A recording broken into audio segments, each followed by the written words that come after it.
Welcome to my channel. So Nifty है आज 200 point up closing दिया। मार्केट के सेंटिमेंट की अगर बात करें तो फ़िलहाल पॉजिटिव नज़र आ रहा है, क्योंकि आप अगर 30 मिनट्स का टाइम फ्रेम पे अगर मैं बात करूँ फिशर्स के जो ये इंडिकेटर्स है, तो देखिए जब ये लाइन नीचे की तरफ आ रहा था, थोड़ी बहुत सेलिंग हो रही थी, तो देखिए अपना जो मार्केट है वो ज़्यादा नहीं गिरा, वो 100 पॉइंट के रेंज में मूव कर रहा था, अप डाउन। फिर अगेन यहाँ से जब बॉटम बन के ऊपर आना स्टार्ट हुआ तो सीधे देखिए 300 से सीधे हम लोग कहाँ गए हैं, 529, मतलब 230 पॉइंट सीधा आप गए हैं। तो ये इंडिकेट करता है कि मार्केट में फ़िलहाल सेंटिमेंट जो है वो थोड़ा स्ट्रॉन्ग हो गया है, मार्केट अब नीचे नहीं आना चाहता। कुछ फंडामेंटल रीजंस भी है, जैसे कि आरबीआई ने करीबन 77.5 बिलियन यूएसडी का लिक्विडिटी इन्फ्यूज़ किया है अपने मार्केट में, और एफआईएस की सेलिंग की बात करें तो सेलिंग अभी भी चल रहा है, बट वॉल्यूम कम गया है। पहले ज़्यादा वॉल्यूम पे सेल हो रहा था, जिसकी वजह से क्रैश ज़्यादा हो रहा था इंडेक्स। अभी वॉल्यूम कम गया है एफआईएस का सेलिंग का जो है, और जो भी थोड़ा बहुत वो सेलिंग कर रहे हैं हम, क्योंकि हमारे यहाँ लिक्विडिटी है, हमारे यहाँ बाइंग ज़्यादा हो रही है, तो मार्केट अब ऊपर जा रहा है और जाना भी चाहिए, क्योंकि ऑलरेडी 4000 पॉइंट हम लोग निफ्टी में करेक्शन आ गया था, which is almost equal to 18% के आसपास, 17-18% के आसपास ऑलरेडी करेक्ट हो गए थे।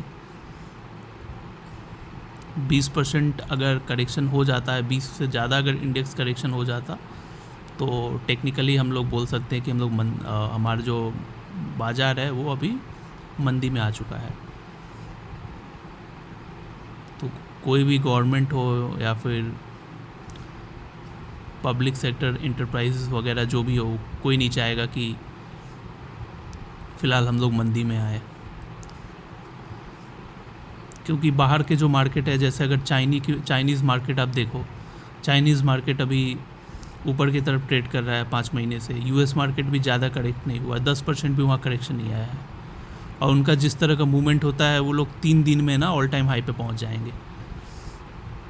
तो अगर सारे मार्केट अगर पूरे वर्ल्ड में सही से ट्रेड हो रहा है और हम अगर मंदी में आ जाते हैं, तो वो बैड इम्प्रेशन जाएगा पूरे वर्ल्ड मार्केट में, उसका इंडिया का बैड इम्प्रेशन जाएगा। तो इसीलिए गवर्नमेंट तो चाहेगी कि मंदी ना आए, और वो मेजर्स लेगी जिससे हमारा मार्केट थोड़ा ऊपर जाए, पुश करने की कोशिश करेगी बाज़ार को। 1 आवर का अगर चार्ट हम देखें तो टॉप ये अभी भी लगभग हम लोग टॉप के आसपास आ चुके हैं। जैसे हमारा एक्सपेक्टेशन था कल के हिसाब से कि हम लोग यहाँ से मुड़ जाएंगे, यहाँ से फिर सेलिंग आना स्टार्ट होगा, नीचे जाएंगे, बट क्योंकि आज फर्दर बाइंग आया तो ये और ऊपर चला गया, तो ये लगभग +4 पे अभी पहुँच गया है ये जो लाइन जो हम लोग बात कर रहे हैं। तो जैसे मैंने बताया था कि नीचे -4 -5 पे जाता है तो सडन रैली आती है, वहाँ टिकता नहीं है। तो उसी तरह क्योंकि हम लोग +4 पे चले गए हैं, तो कल मैं एक्सपेक्ट कर रहा हूँ कि कल हम लोग को थोड़ा प्रॉफिट बुकिंग देखने को मिलेगा मार्केट में। अब देखना होगा कि इंटेंसिटी क्या होती है, इंडेक्स कितना पॉइंट करेक्ट होता है। अगर इंडेक्स 150, मान लीजिए ये लाइन नीचे आना स्टार्ट हुआ, यहाँ तक पहुँचा ये लाइन -2 तक, और इंडेक्स जो है सिर्फ 150 पॉइंट करेक्शन हुआ, 150-200 पॉइंट, तो समझ जाइए कि मार्केट में स्ट्रेंथ है। क्योंकि लास्ट हम लोग आप देख सकते हो बॉटम जो बना है 22,000 के नीचे बना था, तो अगर हम लोग 22,300 के आसपास यहाँ बॉटम बनता है, तो ये इंडिकेट करता है कि हमारा मार्केट में स्ट्रेंथ है, क्योंकि लास्ट जहाँ बॉटम बना था वहाँ से ये ऊपर इस बार बॉटम बना, फिर नेक्स्ट जो रैली आएगी ये और ऊपर जाएगा, उसके बाद फिर जब नेक्स्ट सेलिंग आएगा तो इस बार जो बॉटम बनेगा उससे 100-200 पॉइंट ऊपर बॉटम बनेगा। तो ये इंडिकेट ये ऐसा कंटिन्यू होता चला जाएगा और हम लोग फिर 23,000 पार क्रॉस कर जाएंगे अगर ऐसा होता है तो। बुल रन में जनरली यही होता है कि जो भी नेक्स्ट जो सेलिंग आती है वो प्रीवियस से जो बॉटम रहता है उससे ऊपर ही उसका बॉटम बनता है और ये सब्सिक्वेंटली कंटिन्यू होता चला जाता है।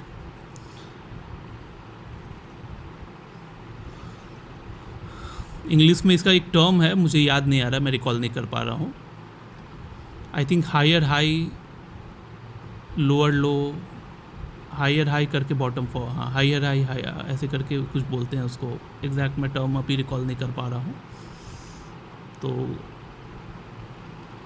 तो कल के हिसाब से मैं कल एक्सपेक्ट कर रहा हूँ कि कल थोड़ा तो सेलिंग आएगा, मे बी ज़्यादा इंटेंसिटी कम हो, 100-150 पॉइंट ही सेलिंग आए, लेकिन कल नीचे हम लोग उम्मीद कर रहे हैं कि बाज़ार रहेगा। और ऐसा भी हो सकता है कि फर्स्ट हाफ में सेलिंग आए और मे बी मार्केट क्लोज होने तक वो सेलिंग जो जितना पॉइंट हम लोग डाउन रहेंगे मे बी बायर्स एब्जॉर्ब कर ले उसको, तो हम लोग शायद फ्लैट ओपनिंग देखने को मिले या फिर पॉजिटिव ओपनिंग देखने को मिले, थोड़ा सा स्लाइटली पॉजिटिव। जैसे कब कितनी बार ऐसा भी होता है कि मान लो अगर यूएस मार्केट की बात छोड़िए, अगर हमारे मार्केट में स्ट्रेंथ है, हमने कल 150 पॉइंट गैप अप दे दिया, ठीक है, 150 पॉइंट गैप अप जिस लेवल पे भी खुलेगा लाइन तो इधर ही रहेगा, देन फिर क्या होगा, ये लाइन नीचे आना स्टार्ट होगा और वो 150 पॉइंट जो प्लस ट्रेड कर रहे थे हम लोग इंडेक्स में, वो मुश्किल से ऊपर से 100 पॉइंट नीचे आएगा। डैट मीन्स 50 पॉइंट के आसपास हम लोग ट्रेड करेंगे प्लस में और यहाँ ये बॉटम बन जाएगा। तो उससे क्या होगा कि लोग क्या मतलब सेंटीमेंट क्या बाहर जाएगा कि हाँ मार्केट तो आज पॉजिटिव ही क्लोज हुआ है, हालांकि ऊपर से 100 पॉइंट करेक्शन हुआ लेकिन बंद तो हुआ पॉजिटिव। तो ऐसा भी होता है बुल मार्केट में कितनी बार कि गैप अप दिया और इधर ये लाइन जो है सेल नीचे आ गया और बॉटम जो है आपका प्लस में ही बंद हो गया मार्केट का। फिर नेक्स्ट जो फिर दोबारा बाइंग आएगी तो जहाँ बॉटम बना था वहाँ से फिर एक शार्प ऊपर की तरफ अपने को ट्रेड देखने को मिलता है, रैली देखने को मिलता है मार्केट में।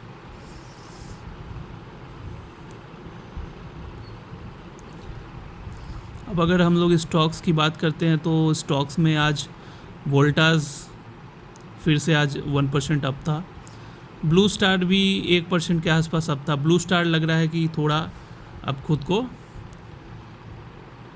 थोड़ा ये मतलब थक गया है। ब्लू स्टार ऑलरेडी बहुत रन किया है, 1700 से करीबन 450 पॉइंट ही अप आ चुका है। 450-500 पॉइंट अप आना मामूली बात नहीं होती है। तो ये अब ये 2100 के आसपास ये खुद को कंसोलिडेट कर रहा है। मे बी कुछ दिन कंसोलिडेट करेगा और फर्दर फिर रैली शायद देखने को मिले इसमें। बाकी जो शेयर्स है, श्रीराम फाइनेंस हो गया, ये तो धीरे धीरे बढ़ रहा है यार, मालगाड़ी के जैसा डेली 6 पॉइंट 5 पॉइंट 10 पॉइंट करके बढ़ता है। तो फ़िलहाल 650 के लेवल पे आ गया है श्रीराम फाइनेंस। मेरे लगभग श्रीराम फाइनेंस 660 का मेरा कॉस्टिंग है, तो ये कॉस्ट से अभी 16 रुपये नीचे है। हालांकि ये 515-16 पे चला गया था, मतलब मेरे कॉस्ट से 100-150 पॉइंट नीचे चला गया था। तो वहाँ से रिकवर होकर आना मामूली बात नहीं है। ब्लू स्टार तो मेरे कॉस्ट से ऊपर चला गया। ब्लू स्टार का कॉस्टिंग जैसे कि मैंने प्रीवियस वीडियो में दिखाया था कि 2128 रुपये है, तो आज 2150 पे क्लोजिंग दिया है, विच मीन्स ये कॉस्ट से ऊपर आ गया है। ब्लू स्टार में लगभग मैंने 7 लाख रुपए इन्वेस्ट किया है। रुकिए मैं आपको दिखाता हूँ ब्लू स्टार में कितना मेरा था। इन्वेस्टेड वैल्यू इसमें 7 लाख है, अभी 7,09,000 वैल्यू है इसका। तो ब्लू स्टार यहाँ से अगर 70-80% भी गेन दे दे शॉर्ट टर्म में तो अच्छा खासा मिल जाता अपने को यहाँ पे, क्योंकि वैल्यूएशन वाइज मैं ब्लू स्टार को इस साल तो मैं मैक्स टू मैक्स ये डबल होगा, उससे ज़्यादा ये नहीं गेन देने वाला है। डबल ना भी हो तो 70-80% ही मूव करेगा यहाँ से, 5 गुना तो नहीं होगा ब्लू स्टार, जो इसका वैल्यूएशन है वो मैं उस हिसाब से बता रहा हूँ। तो जैसे मुझे 60-70% मिलेगा मैं निकल जाऊँगा यहाँ से, क्योंकि और भी बहुत सारे स्टॉक्स मैं देख रहा था जो कि लगभग ऑल टाइम हाई से आधा हो गया है, और उसमें पोटेंशियल है कि नेक्स्ट बुल रैली तक एटलीस्ट वो 3 टाइम्स तो दे ही सकता है रिटर्न अपने को। 2 टाइम्स वो ऑल टाइम हाई पे जाएगा तो 2 टाइम्स हुआ, क्योंकि आधा पे ट्रेड कर रहा है, और ऑल टाइम हाई पे रुकता नहीं है जनरली। जो जब भी नेक्स्ट रैली आती है तो ऑल टाइम हाई को सरपास कर जाता है कोई भी शेयर्स, अच्छे जो फंडामेंटली जो शेयर्स हैं उनकी बात कर रहा हूँ। तो मेरा वही टारगेट है कि जल्दी मैं यहाँ से कमा के निकलूँ ताकि उसमें इंटर करूँ। और CDSL तो देख सकते हो काफ़ी नीचे आ गया, 1700 का खरीद है मेरा, 1785 का, अभी 1175 चल रहा है, तो इसमें मेरे को टाइम लग जाएगा ऊपर आने में। मे भी अगर फर्दर फंड आएगा तो इसको मैं शायद एवरेज कर लूँ तो बेटर रहेगा, क्योंकि इस CDSL को एवरेज आप कर सकते हो, ये लंबे रेस का घोड़ा है।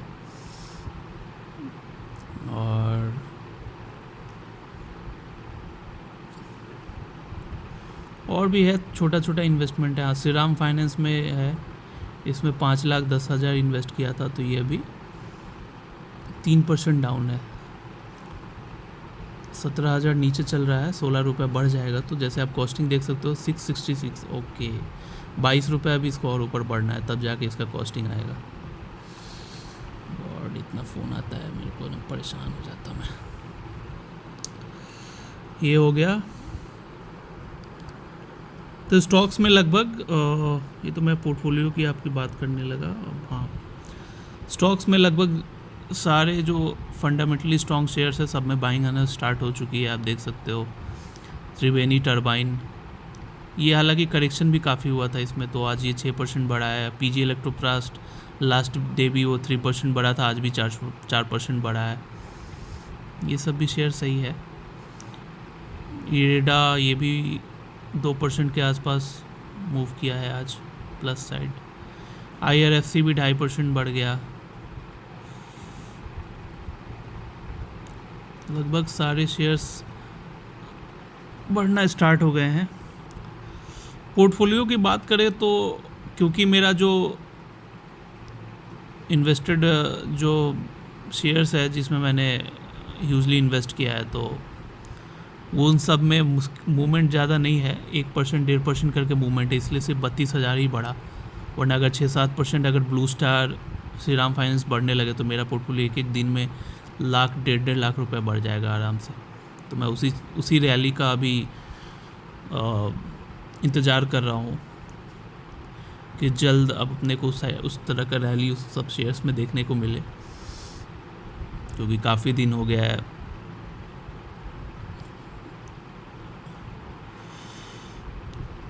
बाकी सॉफ्टवेयर के थ्रू जो आज काम हुआ है तो उसमें 5,500 इधर अपने को प्रॉफिट हुआ। जैसे कि मैंने कल बताया था, हमारी जो IT कंपनी है हम लोगों की, कैलकाटा टेक्नोलॉजीज़ नाम है उसका IT कंपनी का, उसने सॉफ्टवेयर डेवलप किया है एल्गो सॉफ्टवेयर। तो उससे करीबन लास्ट 2 डेज से मैंने आपको परफॉर्मेंस दिखाया कि 2 दिन में उधर 9,000 प्रॉफिट हुआ था, आज 5,500, तो विच मीन्स 14,500 प्रॉफिट हुआ है। 1 महीना तक मैं ऑब्ज़र्व करूँगा कि कितना % अपने को मिल रहा है।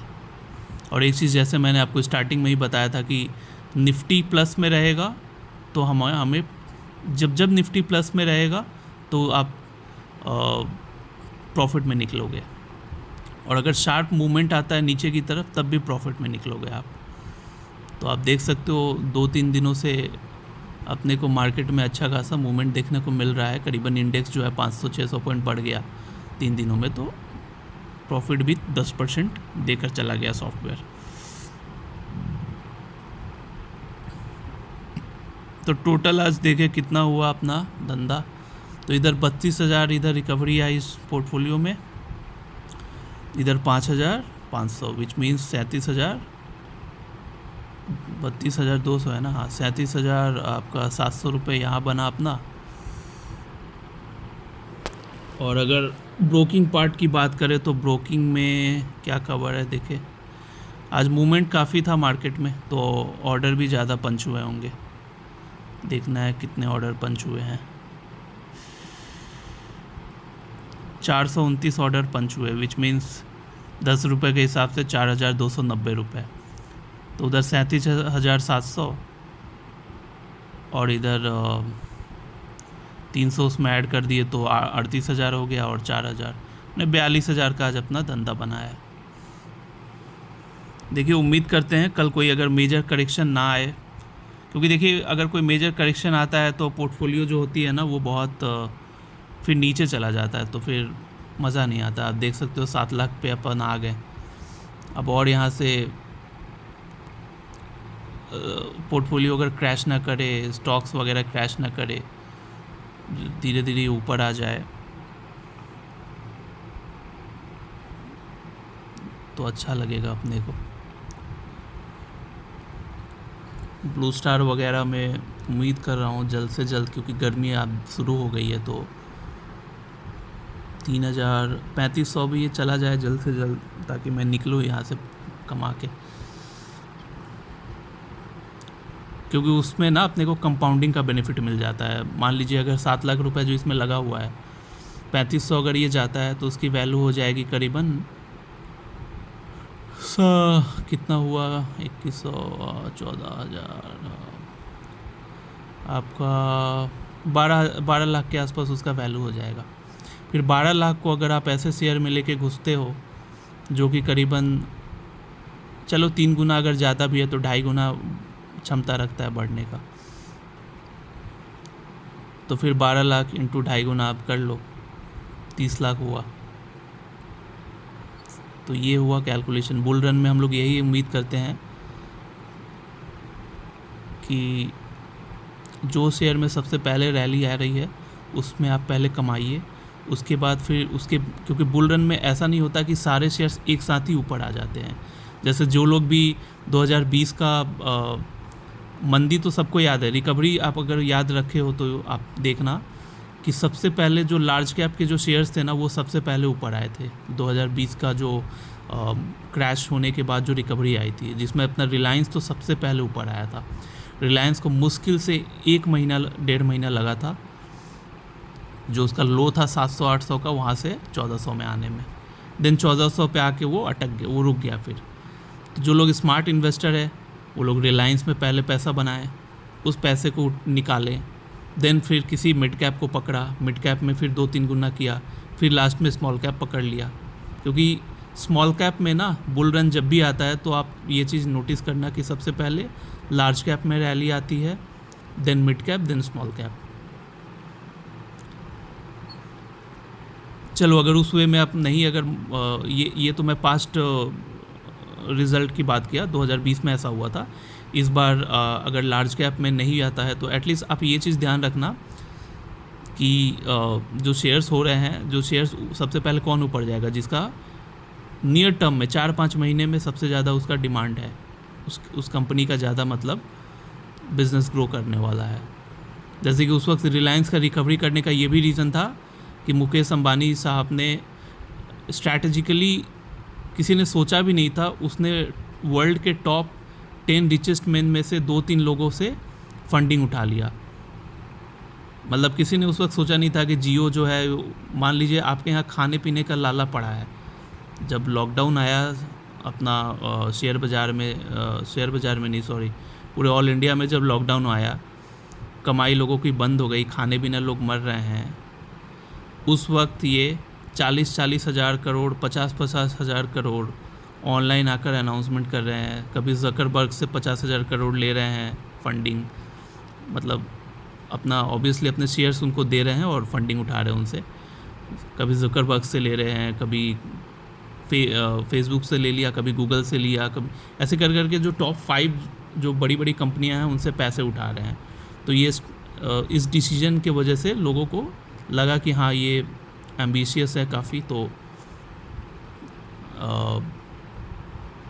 लोगों ने उनका शेयर्स बाई किया और सबसे पहले वो शेयर्स उनका रिलायंस जो था, रिलायंस इंडस्ट्रीज रिकवर हुआ था।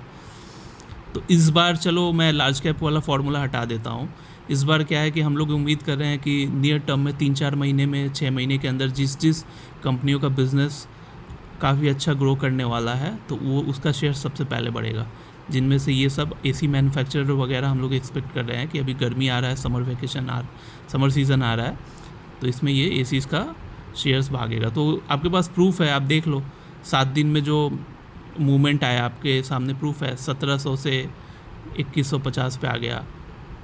बाकी और भी तो शेयर्स है मार्केट में, आप लेकर आओ। मुश्किल से अभी 5% भी रिकवरी नहीं आई है, ये ऑलरेडी 30% रिकवर कर गया, ऑल टाइम हाई के जस्ट 150-200 पॉइंट नीचे है।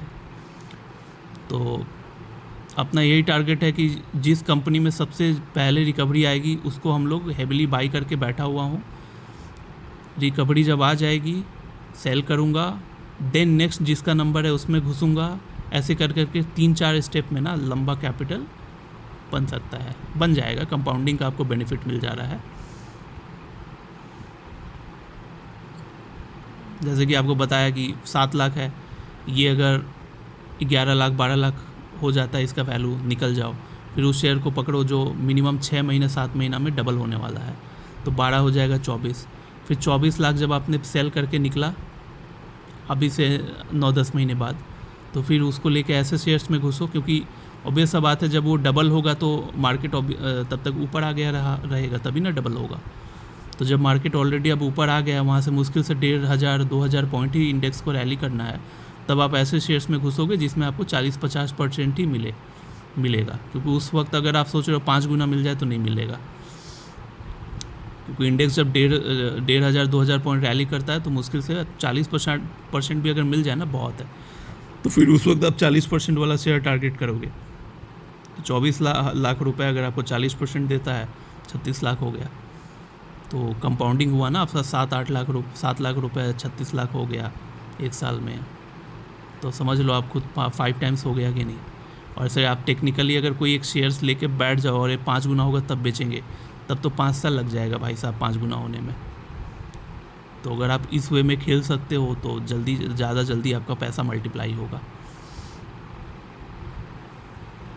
ठीक है भाई साहब, 22 मिनट का हो गया वीडियो। आज का वीडियो मैं यहीं क्लोज़ करता हूँ, और कल अब देखते हैं, कल जैसा मार्केट में मूवमेंट होगा, जैसा रैली होगा, कल का अपडेट मैं कल दूँगा। Okay, thanks for watching and bye bye.